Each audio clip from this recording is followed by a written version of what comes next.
and a couple things that were on my mind. I wasn't really going to talk about Cuomo, but I mean, we'll probably save more of it for another video, especially because by the time that this walk is over, who knows if he's going to be the governor of New York. But they even just had a press conference with, who was it? Chuck Schumer, calling for him to resign. Now you got de Blasio, you got Schumer, you got all these groups. But again, they're making this about some kind of a sexual assault case. And to me, it is so much more than, allegations of misconduct under that nature. I mean, that's so trivial compared to everything he's done, everything he did before this past year. So, not a fan of that. But want to talk Sacha Bara Cuomo or Borat. So I tried to watch the movie, right? I tried to watch this sequel, and it was awful. It was something that I really had to turn off. I couldn't do it. It was so disappointing that it became like this TDS fest of unfunny skits that were trying to play off a lot of the old ones. And I know that reboots and remakes and that type of thing is the norm, and they're normally never as good, right? But this one was trying to be so ridiculously, one-sided politically. When this guy made his bones on outrageous, free speech type antics, right? And now he, more than ever, is calling for more and more and more what?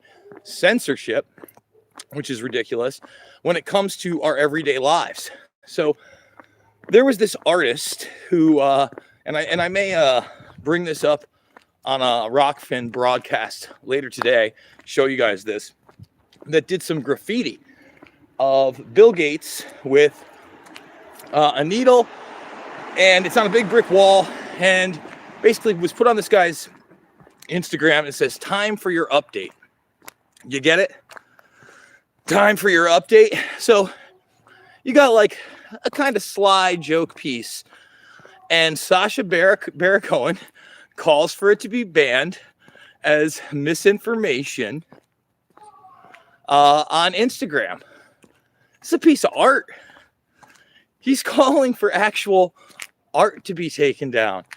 And meanwhile, he keeps equating, Trump somehow with the Nazi party. It's the Nazis that wanted censorship. They gave him that op-ed in Time Magazine. Time Magazine is maybe the worst. It's absolutely awful. And I guess that's where I will transition into absolutely awful via Cuomo. Okay?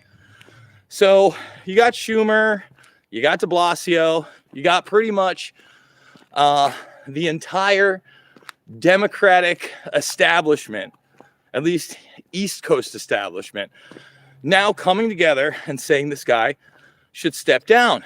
Now, in reality, what this is going to do is it's going to subvert all of the talk, okay? Any of the investigations that include what happened in these nursing homes or these unconstitutional lockdowns and authoritarian powers that are still in place. The truth is, right now in New York, there are still rules on how you can dance, okay? How late you can be out, what can be open, what capacity you can be at, the terms and conditions that you can be in a bar. I can't imagine what, St. Patrick's Day is actually going to look like over there. It's going to be awful. But tomorrow, I think that we're going to go downtown. We're going to do a bunch of live streaming because apparently they're doing their St. Patrick's Day pre-parties there on Saturday. How you doing? Dogs barking. But, again, Iowa rocks, man. Like, I'm looking around. Neighbor over there walking a dog. Another one over here with the basketball. It's good stuff. It makes me feel good, but it doesn't make me feel good that I had to leave my entire state because, a criminal authoritarian that's never going to see justice. that, you know, you look at the Cuomo thing. He should be in a place called prison. But will he even ever be tried as a criminal? Probably not, okay? Could he be moved around? That's a possibility. Could he even get a better job, okay? A better job than he has today? That's possible too. Again, how long do you think that the commander-in-chief is actually going to be breathing and things aren't going to be physically moved around to the point like, okay, well, now we have Kamala as president, who's going to be the VP.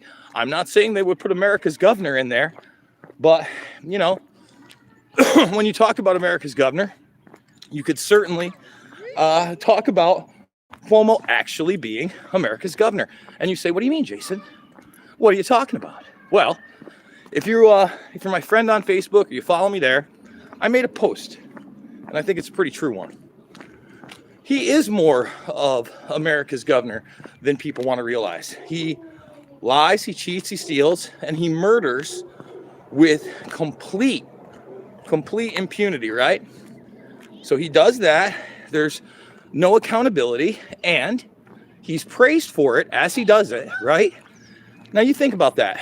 That's kind of like, I don't know, gangster behavior.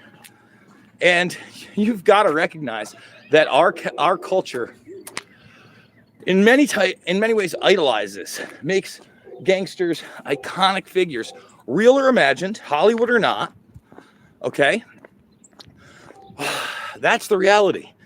And what do gangsters do? They steal, they take, they want power, they want influence, they want material possessions.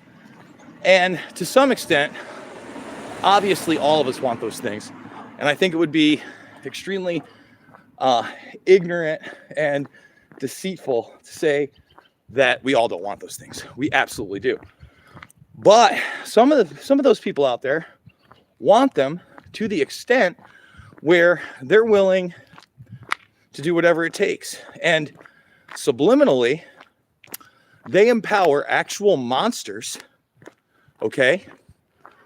Actual terrible human beings that carry out horrific acts of terror against their own people, aka what Cuomo has done to that state via the lockdowns, via the authoritarianism, via the nursing home scandal, all those things. And they literally give the guy what? An Emmy. He writes a book. They praise him as America's governor. He is America's governor, right? I mean, take a hard look in the mirror. How many of us out there, and you know, I'm somewhat guilty of this too. I think we all are on some level.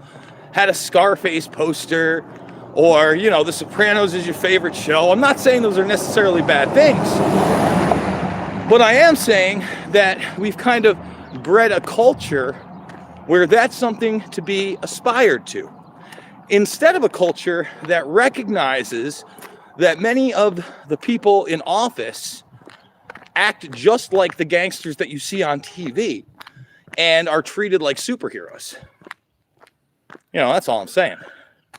You know, Flickoff never saw Breaking Bad. You know, I need to get on that. Never saw one episode of it, and I think I have the entire series on a disc somewhere, probably in my my TV folder. It's just one of those things. A lot of the series I do watch, or did watch, I haven't even finished. So, you know, as I get older, those things become less and less prioritized. However, you know, there are those certain shows, etc., that will always have a place in my heart. I love The Shield. You know, people should check that out. I think that's a really great representation of reality and what actually goes on out there, especially in law enforcement and the levels of corruption that can happen. So, guys and gals, I want to encourage everybody to go make that free Rockfin account. Go Rockfin. I think what I'm going to do is later this evening, I'm going to do an exclusive Rockfin broadcast. We're going to do like a V-word update. Don't even want to say the V-word anymore. Only 27 thumbs. Can we get to 50 before we go? Maybe 100, guys? I'd appreciate that. And we're going to cover a plethora of issues. You'll actually get to see the piece of artwork that Sacha Bara Cuomo has deemed, you know, disinformation, misinformation, something that should be censored by YouTube. Anyway, guys, remember we're on strike 2 here. So I kid you not, make that free Rockfin account, rockfin.com/Jason Burmis. That's how you support me. The other links are below. I absolutely love you guys, and I'll see you all on the flip side.